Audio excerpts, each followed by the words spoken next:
এরপর আমরা আমাদের বায়োলজিক্যাল ক্লাসিফিকেশানের দ্বিতীয় লেকচার নিয়ে চলে এসেছি। তো আমরা দ্বিতীয় লেকচারে কী নিয়ে পড়ব না, কিংডম মোনেরা বা ব্যাকটেরিয়াদের দেশ যে রাজ্য সেই সম্পর্কে পড়ার চেষ্টা করব। ক্লিয়ার? আগের যে লেকচারে সেখানে আমরা ইন্ট্রোডাকশন সম্বন্ধে পড়েছি। তো এরপরে আমরা কী সম্বন্ধে পড়ব না, এই কিংডম মোনেরা বা ব্যাকটেরিয়াদের যে কিংডম সেটা সম্পর্কে পড়ার চেষ্টা করব, বোঝানোর চেষ্টা করব। আশা করি বুঝতে পারবে শুনলে। দেখো, তো প্রথম টপিক কি আমাদের না, কিংডম মোনেরা, বা এখানে মূলত কারা পড়ে না, ব্যাকটেরিয়ারা পড়ে। ব্যাকটেরিয়া কারা? যারা হচ্ছে ইউনিসেলুলার প্রোক্যারিওটিক যারা জীব, ইউনিসেলুলার প্রোক্যারিওটিক। তাহলে ইউনিসেলুলার প্রোক্যারিওটিক জীব যারা, তাদেরকেই বলবো আমরা ব্যাকটেরিয়া, বা যারা আমরা কিংডম মোনেরার মধ্যে পড়বে। তো কি বলছে যে bacteria are the sole members of the kingdom Monera. তাহলে কিংডম মোনেরার একমাত্র যে মেম্বার, একমাত্র যে সদস্য সে হলো bacteria. They are the most abundant micro organism. তারা কিন্তু সবচেয়ে বেশি পরিমাণে কিন্তু পাওয়া যায় আর কি, মাইক্রো অর্গানিজমগুলোকে, এই আণুবীক্ষণিক জীবগুলোকে কিন্তু পৃথিবীতে সবচেয়ে বেশি পরিমাণে পাওয়া যায়, মানে সব জায়গাতে পাওয়া যাবে আর কি। পৃথিবীতে বলো, ইউনিভার্সে বলো, মোটামুটি সব জায়গাতেই কিন্তু ব্যাকটেরিয়া দেখা যাবে। কিছু দেখা যাক না যাক দেখা যাবে। এখানে প্রাণের জন্য একদম মানে মানে মানে কেউ ওখানে বাঁচতেই পারবে না, সেই জায়গাতেও কিন্তু ব্যাকটেরিয়া কিন্তু দেখা যাবে। বলছে ব্যাকটেরিয়া অকার্স এভরিওয়্যার, সব জায়গায় কিন্তু ব্যাকটেরিয়াদেরকে দেখা যায়। Hundreds of bacteria are present in a handful of soil. মানে কী বলছে, মানে এখানে 100টা বলতে চাইছে না, বলছে অনেক পরিমাণে। যদি তুমি এক মুঠো কোনো একটা মাটিকেও নাও সংগ্রহ করো, সেখানেও কিন্তু তুমি অনেক অনেক পরিমাণে ব্যাকটেরিয়াকে দেখতে পাবে। Clear? They also live in extreme habitats such as hot springs, deserts, snow, deep oceans where very few other life forms can survive. তুমি কি করতে পারবে, তুমি কিন্তু এই মানে এক্সট্রিম যে হ্যাবিটাট, মানে যে বাঁচার জন্য একেবারে উপকূল নয় যেগুলো, যেমন কি হট স্প্রিং মানে উষ্ণ প্রস্রবণ, ডেজার্টস মানে মরুভূমি, স্নো মানে মানে বরফের নিচে এরকম জায়গায় আর কি, ডিপ ওশেন মানে কি খুবই গভীর যে সমুদ্র, সেখানেও কিন্তু এরা সার্ভাইভ করতে পারে, সেখানেও কিন্তু এই ব্যাকটেরিয়াগুলো বেঁচে থাকতে পারে।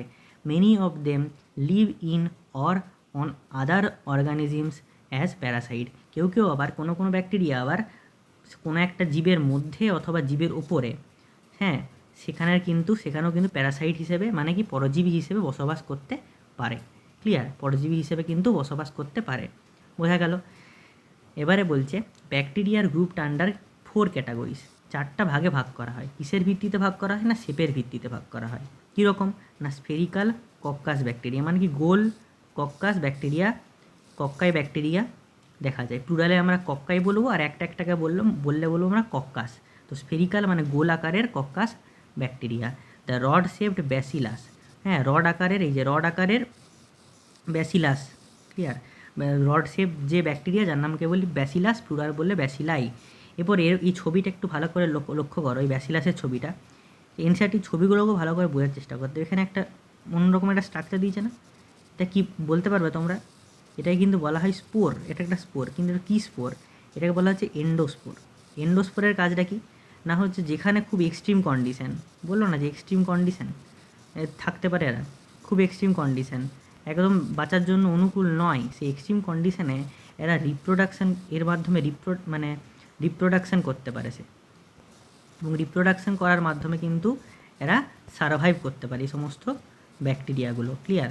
এই জন্যই এই এন্ডোস্পোরের এত বেশি গুরুত্ব। ক্লিয়ার? দ্য কোমা শেপড ভিব্রিয়াম, কমা আকারের কি না, ভিব্রিয়াম বা ভিব্রিও, যে কোমা আকারের, দেখো ভিব্রিয়া কলেরি বলে একটা ব্যাকটেরিয়া কলেরা রোগ সৃষ্টি করে, তো কোমা আকারের Vibrio. And the spherical spirillum, spherical নয়, স্পাইরাল মানে কী রকমের, এরকম দেখতে, দেখো স্পেরিকাল বলছি, স্পাইরিলাম, বাকে প্লুরালে কি বলা হয়, স্পাইরিলা বলা হয়। দেখো তাহলে ক্লিয়ার হলো। এরপরে কি হয়েছে, এবারে বলছে দো the bacteria structure is very simple, যদিও ব্যাকটেরিয়ার যে স্ট্রাকচার সেটা খুবই সিম্পল হয়। এবারে বলবে যে ব্যাকটেরিয়ার যে স্ট্রাকচার সেটা খুব সিম্পল মানে কি না, ব্যাকটেরিয়ার স্ট্রাকচার সেটা খুব সিম্পল মানে কি বোঝাচ্ছে? ধরো যদি আমি ব্যাকটেরিয়ার কোনো একটা স্ট্রাকচার দেখি, তাহলে ব্যাকটেরিয়া দেখো এরকম দেখতে হবে। একটা ব্যাকটেরিয়া ধরো, তার কী থাকবে, বাইরে একটা কোষ প্রাচীর থাকবে, এরকম বাইরের দিকে কী থাকবে, একটা কোষ প্রাচীর থাকবে এবং ভিতরে কী থাকবে, কোষ পর্দাও থাকবে। এবার এবার এর এর এর মধ্যে যে নিউক্লিয়াস, মানে প্রপার নিউক্লিয়াস নেই, যেহেতু প্রোক্যারিওটিক তার আদর্শ নিউক্লিয়াস তো থাকবে না, তার মধ্যে কী থাকে, এদের যে জেনেটিক মেটেরিয়ালটা সেটা কিন্তু ছড়িয়ে ছিটিয়ে এরকমভাবে বিক্ষিপ্ত হয়ে হয়ে থাকে, ঠিক আছে, ছড়িয়ে ছিটিয়ে এরকম বিক্ষিপ্ত হয়ে থাকে। এগুলোকে আমরা কী বলি, নিউক্লিওয়েড বলি, নিউক্লিয়াস বলি না, এক কথায় নিউক্লিওয়েড বলি। এদের কোনো হিস্টোন প্রোটিন থাকে না, অনেক কথা আছে তো, এখানে এদের কোনো হিস্টোন প্রোটিন থাকে না এবং এদের মধ্যে এরকম ফ্ল্যাজেলা থাকে, ফ্ল্যাজেলার আকারে থাকে। সেই ফ্ল্যাজেলাগুলো কী করতে, চলন গমনে কিন্তু সাহায্য করে। ক্লিয়ার? খুবই সিম্পল হয়, কিন্তু এদের বিহেভিয়ারটা খুব কমপ্লেক্স হয়। বিহেভিয়ারটা কমপ্লেক্স বলতে কি না, বলতে চাইছে যে বিভিন্নভাবে সে কাজ করতে পারে আর কি। সে মানুষের ক্ষতি করতে পারে, ভালোও করতে পারে, সে বিভিন্ন প্রকারের পুষ্টিও দেখাতে পারে এবং বিভিন্ন রকমের রিপ্রোডাকশানও করতে পারে। বিভিন্ন প্রকারের তার বিহেভিয়ার রয়েছে, তার আচরণ রয়েছে। তো compare to many other organism, bacteria is grouped show the most extensive metabolic diversity. মানে অন্যান্য যে সমস্ত গ্রুপগুলো রয়েছে, তাদের মধ্যে ব্যাকটেরিয়ার কিন্তু মেটাবলিক ডাইভার্সিটি, মানে তার যে শরীরের মধ্যে যে পাচন ক্রিয়া বা শরীরের মধ্যে যে পুষ্টিগত যে ব্যাপারটা, সেটা কিন্তু প্রচুর পরিমাণে রয়েছে। Some of the bacteria are autotrophic, কিছু কিছু ব্যাকটেরিয়া রয়েছে কি autotrophic, that is they synthesize their own food from inorganic substrates. তাহলে কি না, অটোট্রপিক কারা, যারা নিজের খাদ্য নিজেরা তৈরি করতে পারে না, ইনঅর্গানিক যে সাবস্ট্রেট সেখান থেকে নিজের খাদ্য সে তৈরি করতে পারবে। দে মে বি ফটোসিনথেটিক অটোট্রপ, এরা কী হতে পারে, ফটোসিনথেটিক অটোট্রপ হতে পারে অথবা কেমোসিনথেটিক অটোট্রপ হতে পারে। ফটোসিনথেটিক মানে কি, তাদের মধ্যে একটা কী থাকবে, পিগমেন্ট থাকবে এবং তার মাধ্যমে কী করতে পারে, সূর্যের আলোর সাহায্যে সেই পিগমেন্টের সাহায্যে নিজের খাদ্য নিজেরাই তৈরি করতে পারবে। আর কেমোসিনথেটিক অটোট্রপ মানে কি, কেমোসিনথেটিক অটোট্রপ মানে রাসায়নিক শক্তির সে ব্যবহার করবে, রাসায়নিক শক্তি ব্যবহার করবে, কোনো আলো বা কিছুর কিন্তু প্রয়োজন হবে না। বোঝা গেল? কেমোসিনথেটিক ব্যাকটেরিয়া মানে রাসায়নিক সংশ্লেষী, আর যেটা সালোক সংশ্লেষী, দুটো বলতে, ফটোসিনথেসিস মানে সালোক সংশ্লেষী স্বভোজী, আর এটা হচ্ছে রাসায়নিক সংশ্লেষী স্বভোজী। এরা কোথা থেকে শক্তিটা পাচ্ছে, যার মাধ্যমে ইনঅর্গানিক সাবস্ট্রেটটাকে অক্সিডাইজ করে খাদ্যটা পাচ্ছে, না আলো থেকে। আর এরা কোথা থেকে শক্তিটা পাচ্ছে, না রাসায়নিক শক্তি থেকে। Clear? The vast majority of ব্যাকটেরিয়ার হেটেরোট্রপ, বেশিরভাগ যে ব্যাকটেরিয়া তারা কিন্তু হেটেরোট্রপ। এটা ইম্পর্টেন্ট প্রশ্ন, যে বেশিরভাগ ব্যাকটেরিয়া কারা কী হয়, বেশিরভাগ ব্যাকটেরিয়া কিন্তু হেটেরোট্রপ হয়। That is they depend on other organisms or on dead organic matter for food. তারা কী হয়, অন্যান্য আদার অর্গানিজমসের উপর বা ডেড অর্গানিক ম্যাটারের উপর কিন্তু নির্ভর করে। ক্লিয়ার? তারা কী করে না, তারা অন্যান্য যে অর্গানিজম বা অন্যান্য ডেড অর্গানিক ম্যাটারের উপর কিন্তু তারা কিন্তু নির্ভরশীল। হেটেরোট্রপিক মানে কি, নিজের খাদ্য নিজেরা তৈরি করতে পারে না, অন্যের ওপর নির্ভরশীল তারাই তো হেটেরোট্রপিক। তাদের নিউট্রিশনটা মোটামুটি বুঝতে পারলে। ক্লিয়ার? এবারে বলছে দেখো আর কি ব্যাকটেরিয়া। তো আমরা আগে ইন্ট্রোডাকশান যে পার্টটা, সেই ভিডিওটাই তো আমি বলেছিলাম যে কার্ল উস বলে একজন বিজ্ঞানী ছিলেন। তিনি কি করেছিলেন, যে থ্রি ডোমেন সিস্টেম আবিষ্কার করেছিলেন, তাই তো থ্রি ডোমেন সিস্টেম আবিষ্কার করেছিলেন। সেই থ্রি ডোমেন সিস্টেমে কী ছিল, দুটো ডোমেন ছিল। সেই দুটো ডোমেন কিসে ছিল, একটা ছিল আর্কি ব্যাকটেরিয়া, আরেকটা কী ছিল, আরেকটা ছিল eubacteria. Clear? Eubacteria, একটা আর্কি ব্যাকটেরিয়া ছিল, একটা ইউ ব্যাকটেরিয়া ছিল। এবারে আর্কি ব্যাকটেরিয়া কথা এবার এখানে বলছে। তো আর্কি ব্যাকটেরিয়া কি, দিস ব্যাকটেরিয়া আর স্পেশাল। কেন special? Since they live in some of the most harsh habitats such as extreme salty areas, তাদেরকে আমরা হ্যালোফাইল করবো, মানে এক্সট্রিম এরিয়াতে বসবাস করে, যেখানে বসবাসের জন্য উপযোগী নয় সেই সমস্ত জায়গাতে কিন্তু এরা বসবাস করে। যদি এরা কি হয়, এরা লবণাক্ত জায়গায় বসবাস করে, তখন সেগুলোকে বলা হবে হ্যালোফাইলস। সেগুলো কী বলা হবে, হ্যালোফাইলস বলা হবে। যেটা হট স্প্রিংয়ে বসবাস করে, হট স্প্রিং মানে উষ্ণ প্রস্রবণ, সেখানে বলা হলে থার্মো অ্যাসিডোফাইলস বলা হবে। এই টার্মগুলো মনে রাখতে হবে। যদি মার্সি এরিয়াতে বসবাস করে, মার্সি এরিয়া বলতে বিভিন্ন ধরনের মানে যেখানে গবাদি পশু মানে থাকছে, গোবর আছে, এরকম জায়গা আর কি। সে সমস্ত জায়গাতে থাকলে সেখানে কি হয়, সেখানে মিথানোজেন্স, সেগুলোকে বলে মিথানোজেন্স, মানে মিথেন গ্যাস উৎপন্ন করে আর কি, যেগুলো মূলত। তাহলে আর্কি ব্যাকটেরিয়া কি বিভিন্ন হার্শ এক্সট্রিম কন্ডিশনে থাকতে পারে। যদি সল্ট এরিয়াতে হয় সেগুলোকে বলা হয় হ্যালোফাইলস। যদি কী হয়, উষ্ণ প্রস্রবণে হয় তাকে বলে থার্মোঅ্যাসিডোফাইলস। যদি কোনো একটা মার্সি এরিয়াতে থাকে সেগুলোকে বলা হয় মিথানোজেন্স। আর্কি ব্যাকটেরিয়া কেন স্পেশাল, সে কেন এক্সট্রিম হ্যাবিটেটে বসবাস করতে পারে, সেটাও তো বুঝতে হবে। আর্কি bacteria differs from other bacteria in having a different cell wall structure, and this feature is responsible for their survive in the extreme condition. তাহলে আর্কি ব্যাকটেরিয়া কেন কি না, তাদের যে সেল ওয়ালটা কিন্তু স্পেশাল হয়। এদের যে সেল ওয়াল, এই সেল ওয়ালের জন্যই কিন্তু এরা এক্সট্রিম কন্ডিশনে সারভাইভ করতে পারে। সেল ওয়ালটা এদের মানে স্পেশাল হয়, তার জন্যই কিন্তু এরা এক্সট্রিম যে কন্ডিশন সেখানে কিন্তু সারভাইভ করতে পারে। Clear? Methanogens are present in the gut of several ruminant animal such as cows and buffalo. এই মিথানোজেনটা কোথায় অবস্থান করে? মার্স এরিয়াতে তো বসবাস করে, এছাড়াও বিভিন্ন রুমিনেন্ট অ্যানিম্যাল বলতে কারা বোঝে? যেমন গরু জাতীয় যারা আর কি, গরু, হ্যাঁ, এগুলোতে মানে বাফেলো, ঠিক আছে, ষাঁড় টার, এদের এখানে কিন্তু পাওয়া যায় আর কি।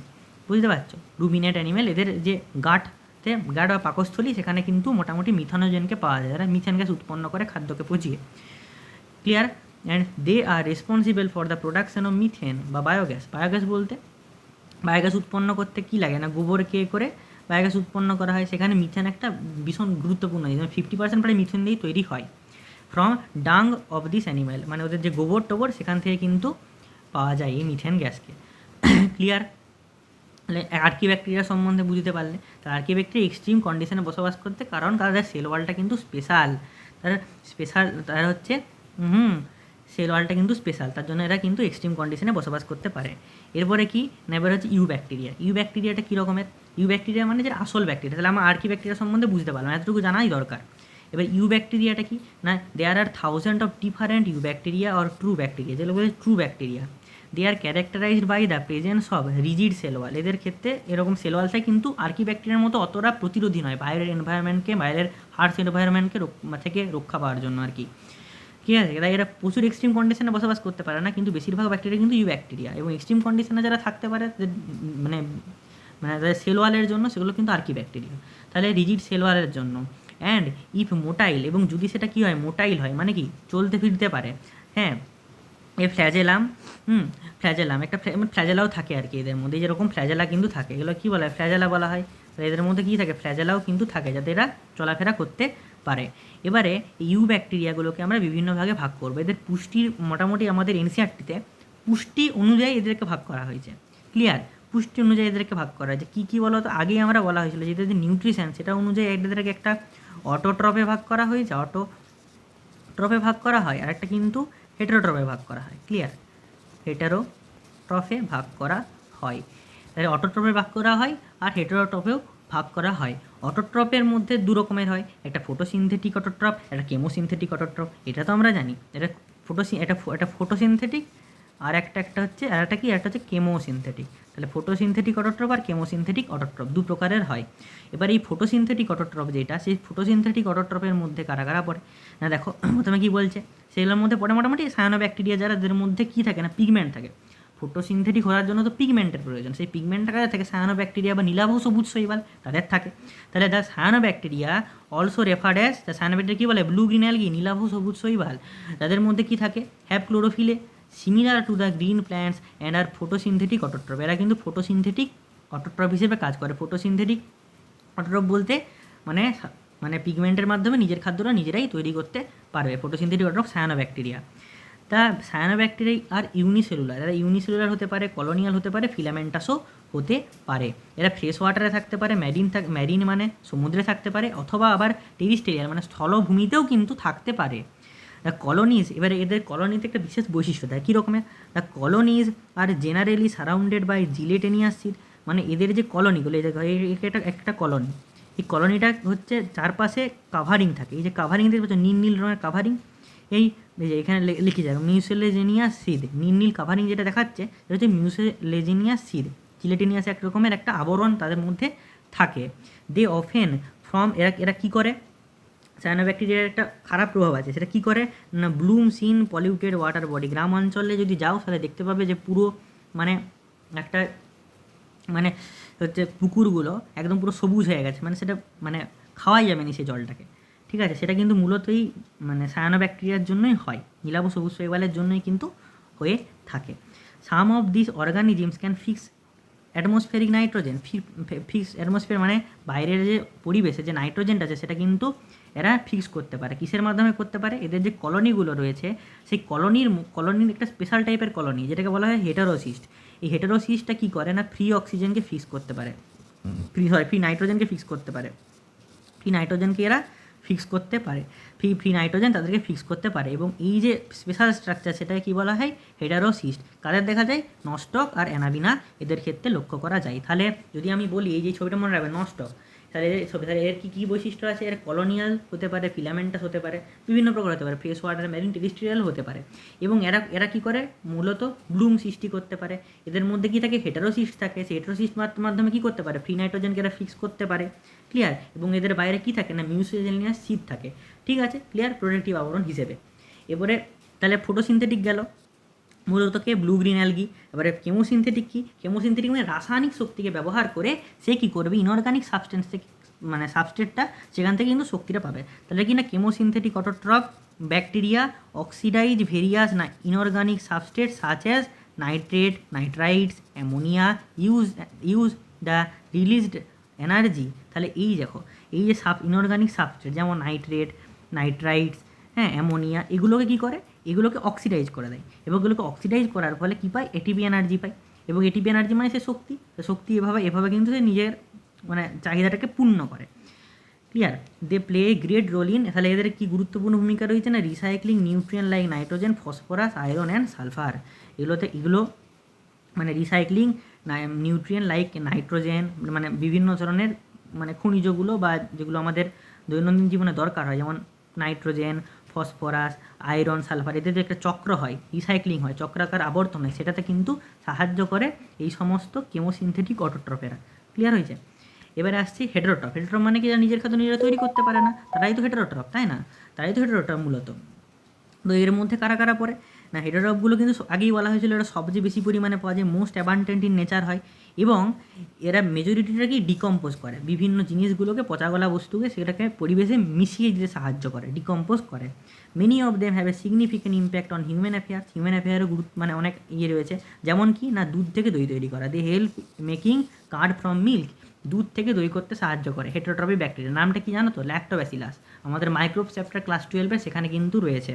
দুধ থেকে দই করতে সাহায্য করে। প্রোডাকশন অফ অ্যান্টিবায়োটিক্স তৈরি করতে সাহায্য করে। অ্যান্টিবায়োটিক্স তৈরি করতে বিভিন্ন ব্যাকটেরিয়া সাহায্য করে, হেটারোট্রফিক ব্যাকটেরিয়া। একটা সেই সবচেয়ে ভালো যদি উদাহরণ হয় সেটা হচ্ছে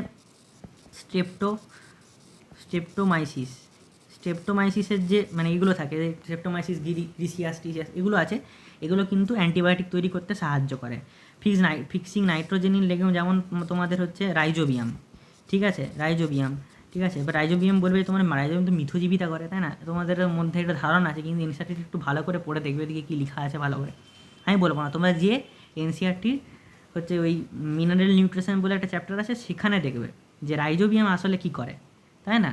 রাইজোবিয়াম যে বলছো মিথজীবী, কিন্তু ভালো করে পড়লে দেখবে সেটা একটা ব্যাপার লেখা আছে, হেটারোট্রফিক হয় যখন ফ্রি অবস্থায় থাকে। ক্লিয়ার? পড়ে দেখবে। দেখো তাহলে হেটারোট্রফিক, তাহলে রাইজোবিয়াম কোথায় থাকে? রুটে থাকে, রুটস ইটিসি। ক্লিয়ার হলো?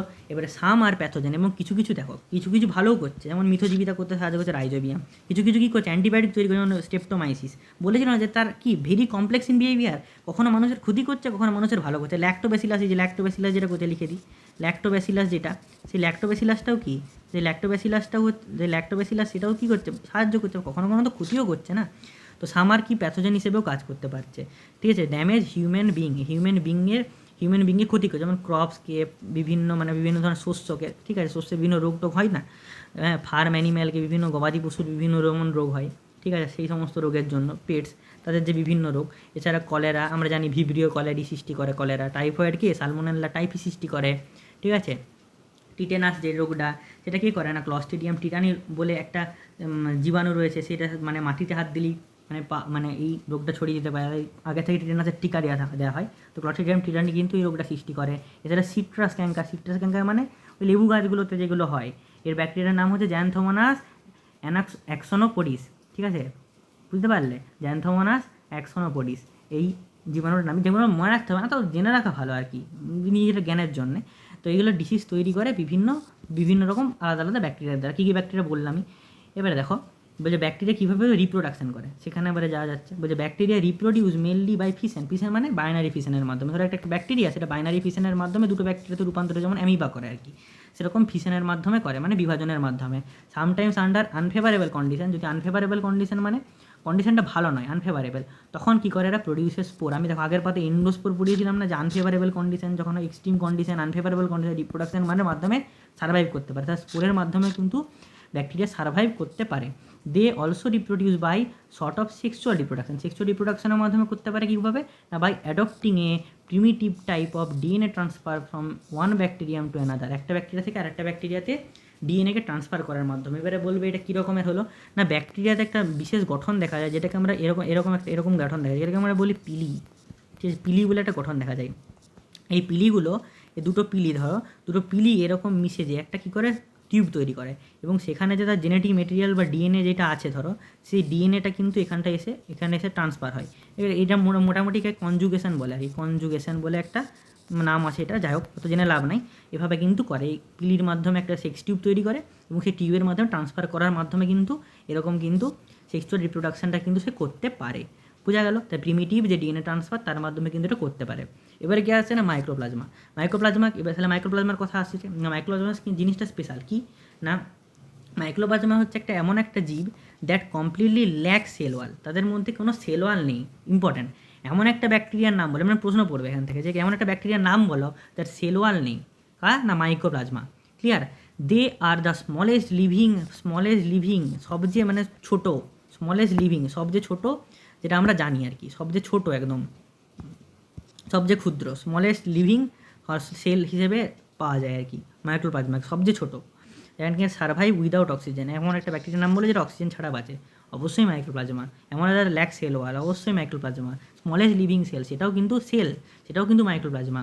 মেনি মাইক্রোপ্লাজমা বিভিন্ন ধরনের রোগও সৃষ্টি করতে পারে, এটা মূলত কিন্তু ক্ষতিকারকই হয়, ভালো কিন্তু কিছু করে না। এবার এখানে একটা ছবি দেওয়া আছে, এই ছবিটা, ঠিক আছে, এই ছবিটা কি না, এই ছবিটা থেকে কি বোঝা যাচ্ছে, ছবিটাতে কী বোঝা যাচ্ছে দেখো, এই বাইরে সেল ওয়াল আছে, তার ভিতরে সেল মেমব্রেন আছে, ভিতরে কি যে ডিএনএটা ছড়িয়ে ছিটিয়ে আছে, নিউক্লিয়েড বলে, স্পেশাল টাইপের, মানে এদের তো মানে প্রপার নেই, তো ছড়িয়ে ছিটিয়ে নিউক্লিয়েড হিসেবে আছে। আমি এখন আগের পাতে ছবি এঁকেছিলাম এরকম একটা, যাই হোক, তো এরকম এটাকে এনসারটিতেও দিয়েছে। মোটামুটি এরকম করেই মোটামুটি আমাদের এটা শেষ হলো, মোটামুটি বুঝতে পারলে, হ্যাঁ খুব ইম্পর্ট্যান্ট কিন্তু, ভালো করে এগুলো পড়বে, এই জায়গাটা ভালো করে একদম, এখান থেকে প্রশ্ন করার চান্স আছে। আর এই যে cell wall, special type of cell wall আছে, এটাও কিন্তু ঠিক করে পড়তে হবে।